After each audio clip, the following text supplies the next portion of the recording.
Oi, gente, aqui é a Cris Mink. Eu queria, antes de tudo, agradecer.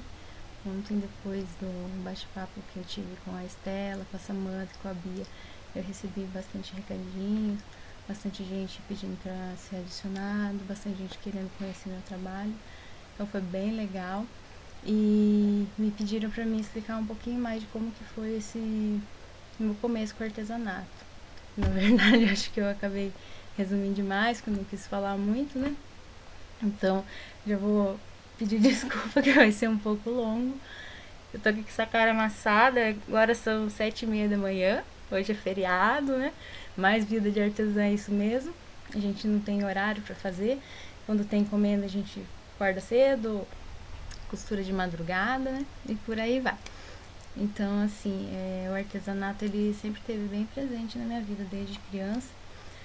A minha mãe costurava super bem, fazia principalmente roupa, né? Qualquer coisa que você visse na TV ou em revista, você mostrava o modelo para ela, ela fazia.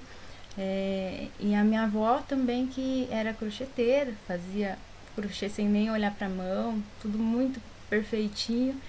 Então, desde criança, isso já vem me acompanhando. Eu lembro, não sei definir datas ou por quantos anos foram, mas sempre na época de finados, né?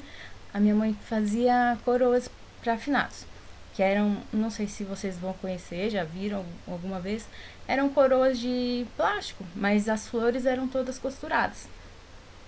Acho que no Google, se não me engano, eu já vi essas florzinhas. Elas são só meio costurado, tinha um araminho que prendia na base e a base toda enrolada. Então, na época de finados, a gente tinha uma alta elétrica, na verdade. É coisa bem assim, acho que se hoje eu chegasse no lugar e visse, eu ia achar estranho. Mas atrás das prateleiras das peças, né, do acessório, né, na loja, tinha lá as maquininhas de costura da minha mãe. E durante o dia, conforme ia dando tempo, ela sempre estava lá fazendo alguma coisinha. Que foi lá também que eu acabei aprendendo a costurar, vendo ela costurar. Então, nessa época especificamente, lá atrás ficava um varãozão de ferro, né? E tudo penduradinho, tá? Eu lembro bastante que ajudava a cortar, ajudava a montar e tal. Mas eu, assim, costurar mesmo só lá na adolescência que eu comecei. Então, eu sempre ajudei bastante, mas eu ajudava a fazer as coisinhas assim. Eu não criava nada. Eu ajudava a montar as coisas. Então, as minhas irmãs também sempre foram.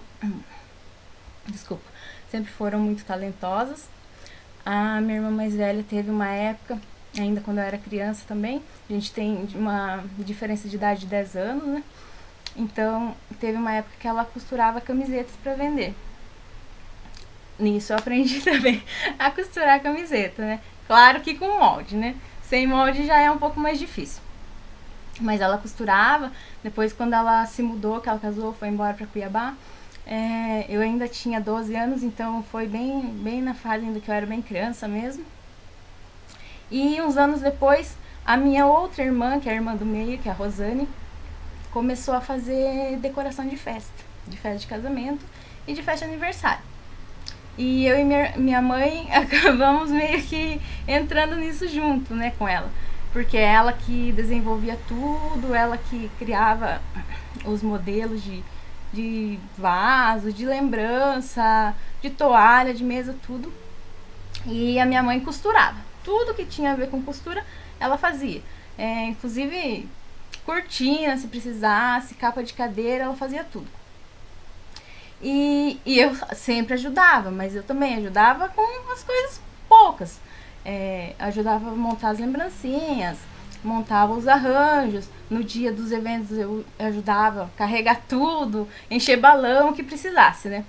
Aí nessa época mesmo, foi justamente quando eu fiz 15 anos. E foi por a gente estar fazendo esse tipo de trabalho que eu pude fazer a minha festa. Então, a gente fez tudo da festa. Desde o convite, que era totalmente artesanal. Tem aqui um que tá amassadinho, sujinho, mas dá pra ter uma ideia. Ele foi feito todo de tecido, a capinha. Por dentro foi feito de papel impresso aqui. Tá amassadinho também, né? Já fazem muitos anos isso. E até as roupas mesmo, os dois vestidos que eu usei, a roupa da minha mãe, a roupa da minha irmã, o terno do meu irmão, tudo foi minha mãe que fez. Então, desculpa. Ai, gente, desculpa que a manteiga derretida aqui não se aguenta. Então, voltando ao assunto, né? A gente tava falando da festa. Então, graças a isso, tive uma festa que, se fosse ter que pagar tudo que foi feito, jamais, né? Acho que eu poderia ter essa festa. Então, aqui tem só, não sei se vai dar pra ver alguma coisa, tá dando reflexo, né? Só aqui uma fotinha na mesa, a toalha que a minha mãe fez, meu vestido, toda a decoração, minha irmã que bolou tudo, e a gente executou. Então, assim, quando eu tinha 19, a minha mãe faleceu.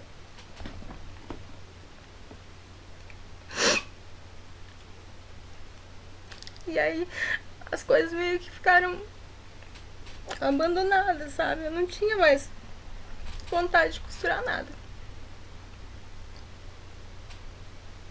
Desculpa.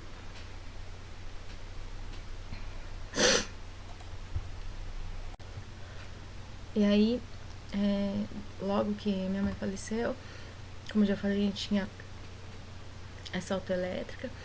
Aí, assim, de repente eu tive que largar o estágio que eu tava fazendo faculdade, e cuidar da oficina, porque tinha que ter alguém lá.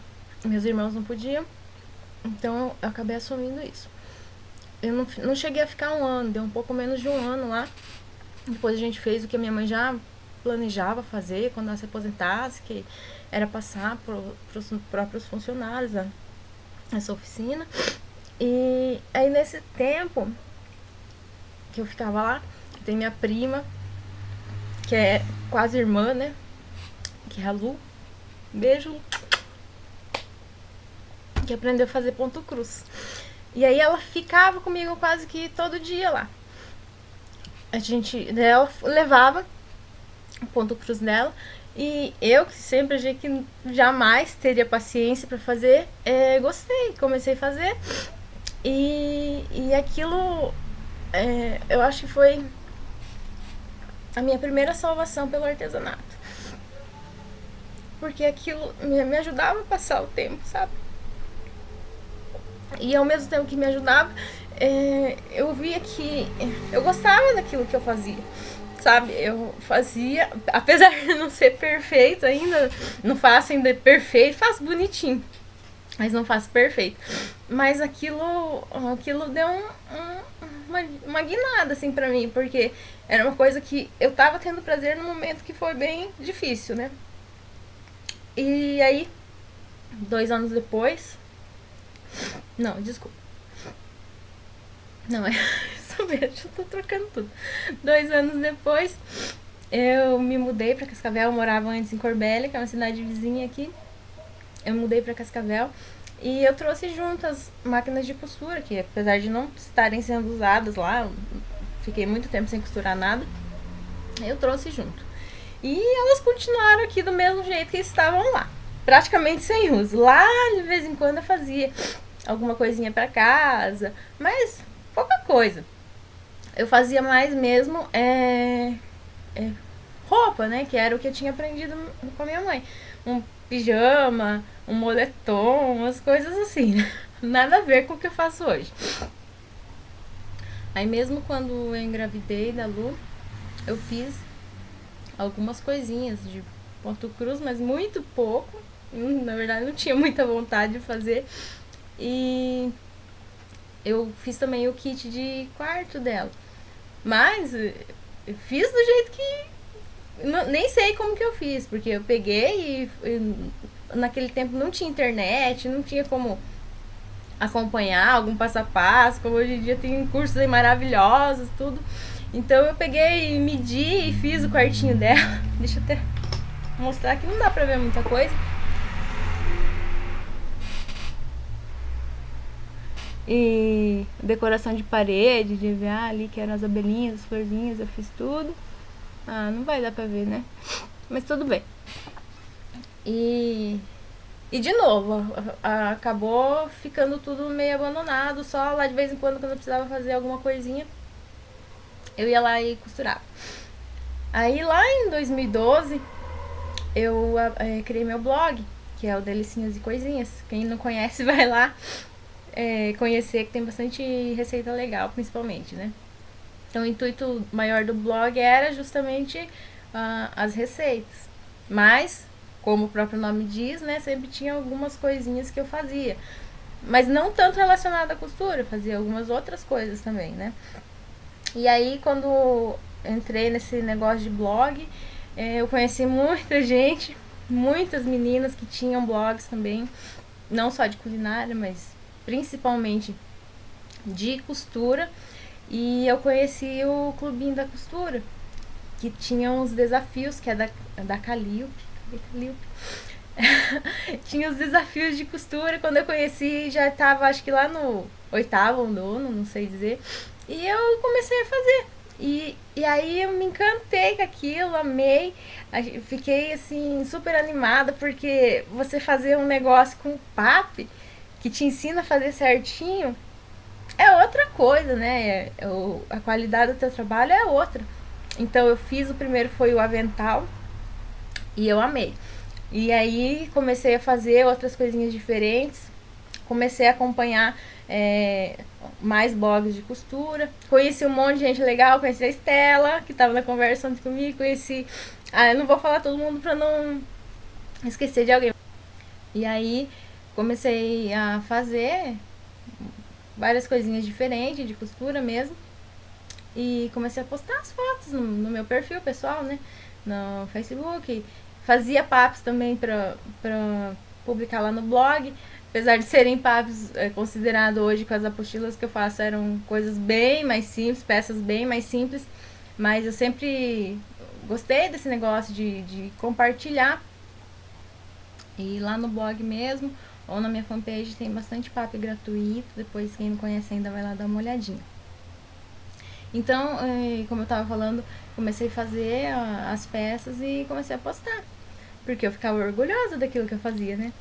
E começaram assim aos poucos aparecer algumas encomendas, gente pedindo se eu vendia e tal. E aí eu resolvi começar a fazer mesmo, realmente para vender, porque antes eu fazia só pra mim, ou pra minha filha, pra dar de presente e tal, né? E aí eu comecei a fazer, mas eu trabalhava fora, trabalhava na concessionária de energia aqui do estado. E das horas vagas, então, que eu fazia as costuras, mas eram assim, poucas encomendas, bem poucas, né, na verdade. E aí em 2013 eu resolvi abrir uma lojinha na Lucete, até pra coisa ficar um pouco mais profissional e também pra dar um pouco mais de segurança pra mim e pra quem tava comprando também, porque a maioria das minhas vendas, elas são pela internet, tá? Eu vendo pouquíssimo pessoalmente. Na verdade, eu sou péssima para vender pessoalmente, né? Eu prefiro 1000 vezes fazer venda via internet.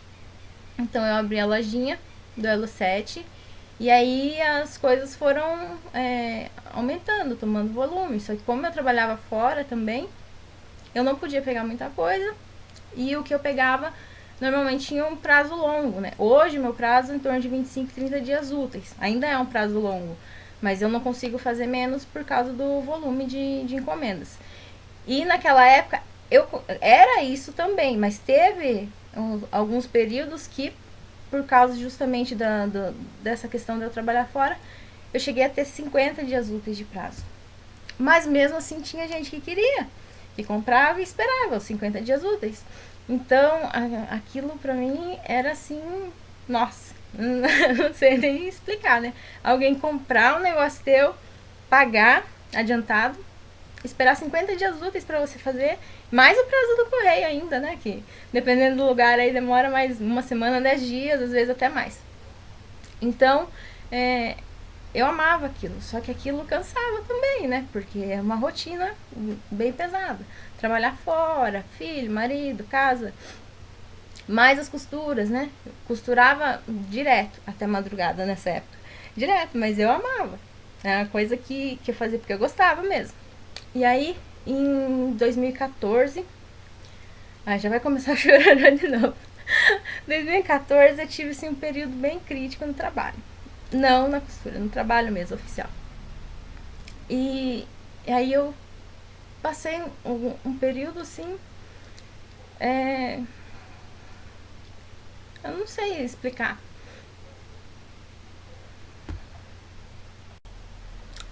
Acabou juntando tudo, canseira, falta de reconhecimento, é, problemas até de relacionamento com alguns colegas que fiquei 10 anos achando que eram amigos. E aí acabei me decepcionando muito. E tudo isso acabou me levando a uma depressão, sabe? Só que eu não admitia e eu não demonstrava também. Eu acho que a maioria das pessoas que passam por problemas assim acabam se enganando a si mesmo, na verdade, né? Além de não demonstrar para os outros. Só realmente quando a coisa ficou bem crítica, que daí que eu não conseguia mais nem trabalhar, que a coisa se tornou física, que eu comecei a ter muita dor no peito, alteração de pressão, falta de ar e tal. Que daí eu fui me tocar. Um dia eu fui parar no pronto-socorro, achando que eu tava infartando já de tanta dor no peito.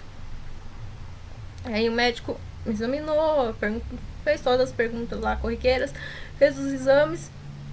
E daí ele falou que eu não tinha nada, que era psicológico, que eu precisava urgente procurar um psiquiatra, porque eu estava depressiva. E aquilo pra mim, apesar de tudo indicar isso, né? Eu não queria acreditar nisso. Então pra mim foi, ainda além de tudo aquilo que eu já estava passando, foi um choque assim, bem, bem grande. E aí eu desmontei e procurei ajuda. Aí fiquei afastada do trabalho 15 dias. E nesses 15 dias, ou eu tomava remédio e ficava o dia inteiro parecendo uma morta-viva, que eu não tinha vontade de fazer nada, nem de costurar, nem de cozinhar, que eu amo. Ou então, se eu não tomava, eu passava o dia chorando, sabe? E aí, nesses 15 dias que eu fiquei em casa, eu pensei muito. Então, aquela ideia que eu tinha de um dia poder trabalhar só com artesanato, reapareceu e falou, olha, acho que é a hora de parar, de rever. Então, mesmo apesar de toda a segurança que eu tinha no trabalho, todos os benefícios, o salário que era bom, eu era funcionária concursada, já estava há mais de 10 anos no emprego, gostava da função, apesar de todo mundo falar que eu odeio, né? Eu trabalhava no 0800, eu gostava, só comecei a não gostar mais quando começaram os problemas. Então, apesar disso tudo, acabei optando por pedir meu desligamento da empresa.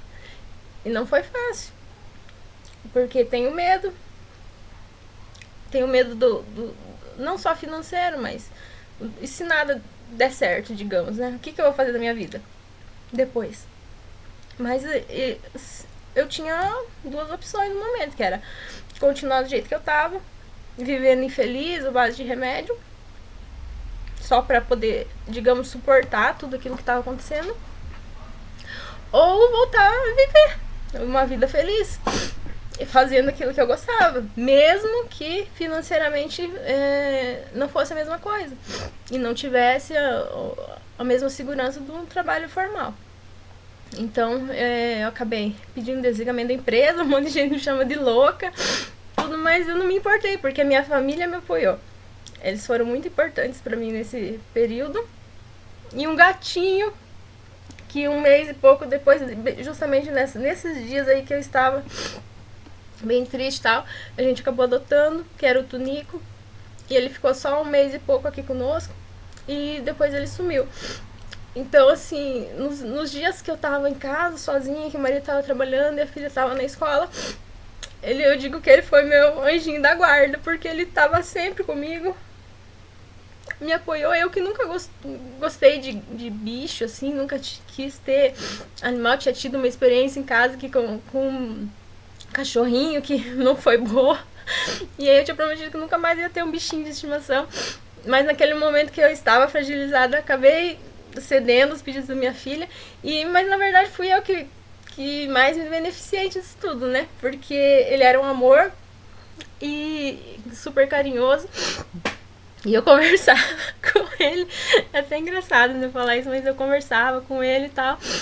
E daí depois que esse tormento todo, esse vendaval que passou na minha vida acabou, porque eu sabia que aquilo que estava causando todos os problemas estavam relacionados ao trabalho. Então, como eu acabei pedindo demissão, me desligando, pra mim aquilo no momento que eu. Primeiro, no momento que eu decidi fazer isso, eu já senti assim, diferente, já senti um alívio. E depois de feito, realmente, aí tudo mudou, tudo voltou a ser como era antes. Vontade de fazer. Na verdade, faltava tempo pra fazer tudo que eu queria fazer. E aí ele sumiu, né? Um mês e pouco depois que ele chegou, ele sumiu.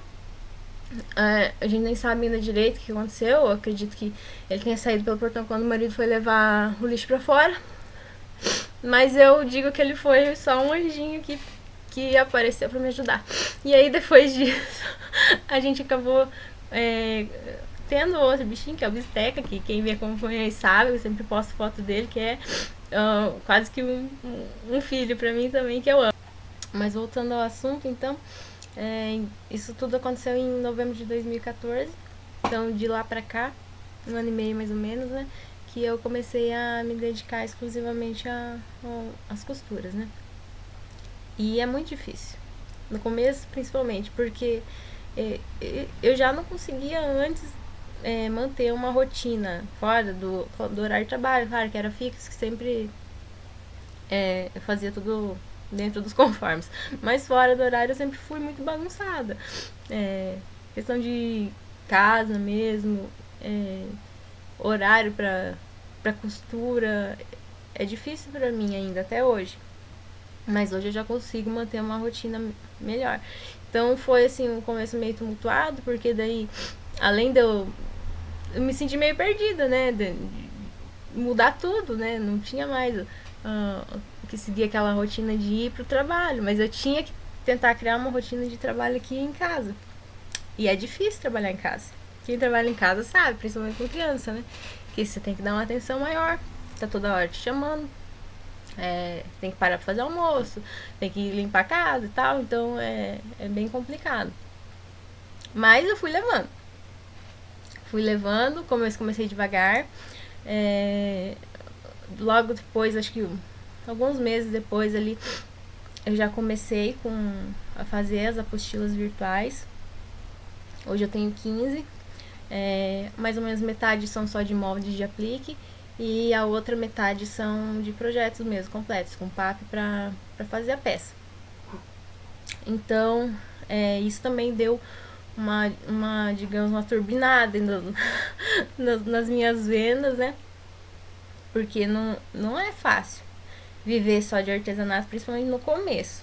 Mas eu acho que é possível sim, porque conforme o tempo foi passando, principalmente nos últimos meses, eu consigo me planejar melhor até.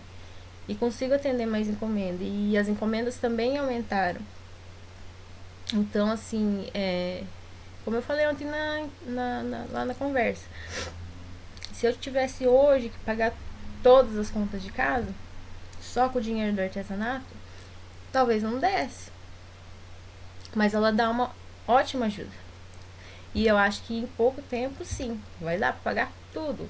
Escola de filho, IPVA de carro, telefone, mercado, tudo.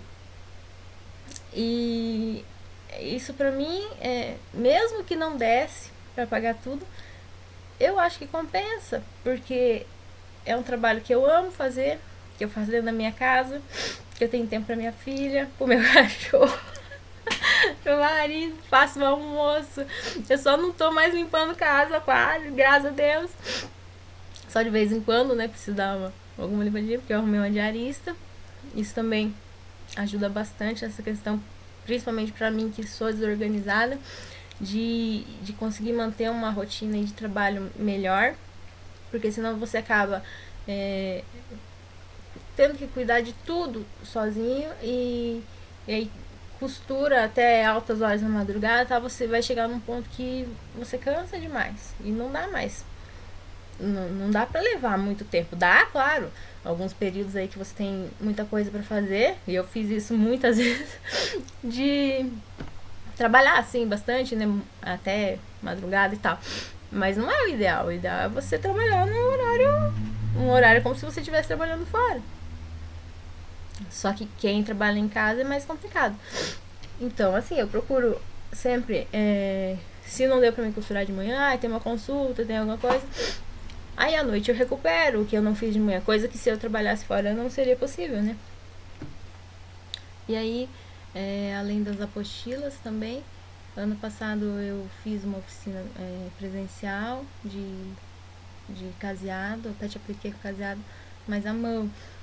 E esse ano agora, poucos dias atrás, na verdade, esse mês ainda, eu fiz a primeira oficina para crianças, de feltro. E foi muito legal. As meninas são, sim, demais. Elas são bem curiosas, são bem aplicadas, sabe? Então, eu gostei bastante. Logo, logo vai sair um curso que é presencial também, de casear na máquina, que já era pra ter saído faz tempo, até agora não consegui fazer, mas acho que mês que vem ou junho no máximo eu vou fazer. Pretendo fazer outros cursos depois em outros lugares, já tô até conversando com uma amiga para fazer um em São Paulo. Quem tiver interesse aí entra em contato. E acho que é isso. O que eu queria falar pra vocês é que não desista, sabe? Que apesar de todas as dificuldades que todo mundo passa em qualquer lugar, acho, na verdade, né? Tem aqueles dias que a gente tá mais desanimado e tal, mas isso faz parte, sabe? Se você gosta daquilo que você tá fazendo e acredita que aquilo ali é o que vai te fazer feliz, continua. Treina, treina, treina, treina, treina. Procura sempre aprender mais. Eu, na verdade, a Bia falou ontem, as top, eu não sou top, sabe? Acho que tô bem longe ainda de ser top, mas eu tô correndo atrás. Eu procuro fazer tudo o melhor possível. E cada peça que eu faço como se fosse pra mim, como se fosse pra minha filha, como se fosse um presente pra alguém querido, mesmo que eu nunca tenha visto a pessoa, mesmo que eu nem tenha conversado, a pessoa tenha só entrado lá na minha loja e comprado e tal, a gente nem trocou mensagem, nada, mas eu faço com o mesmo carinho que se eu estivesse fazendo pra mim ou pra alguém que eu amo muito. Então acho que é isso o segredo, é a gente continuar, tentar persistir e fazer o melhor possível. Porque é daí que vem o reconhecimento, sabe? E não tem nada melhor do que você mandar uma encomenda e a pessoa que tá lá, sei lá, do outro lado do Brasil, lá, não faz nem ideia de quem que você é, te mandar uma mensagem assim, falando, nossa, que eu amei, eu tô apaixonada e tal. Então isso é uma das recompensas, né? Mas tem muitas outras recompensas nesse trabalho, que é um trabalho maravilhoso, que infelizmente não é todo mundo que reconhece, né? Mas que tem o seu valor sim, e que a gente precisa cada vez mais procurar mostrar esse valor para os outros. Porque às vezes a pessoa desvaloriza porque ela não conhece. Mas a partir do momento que ela passa a conhecer não só o produto, mas a forma como você faz e tal, ele vê aquilo diferente, sabe? Não é simplesmente uma coisa que uma máquina fez, ou mesmo que seja uma pessoa que tenha feito lá em série e não tenha nenhum vínculo com aquilo que foi feito, sabe? É diferente. Artesanato é uma coisa totalmente diferente. Bom, agora acho que chega, né? Falei. Eu sou tímida, mas eu falo bastante, é por isso que ontem eu acabei não falando muito, porque senão eu começo a falar e não paro mais, né? Mas eu espero, assim, que tenha dado pra conhecer um pouquinho mais da minha história. E qualquer dúvida que vocês tenham, queiram perguntar alguma coisa, manda mensagem pra mim lá no Face, tá? Então é isso, gente. E qualquer coisa, estamos aí. Beijo, tchau, gente. Fica com Deus.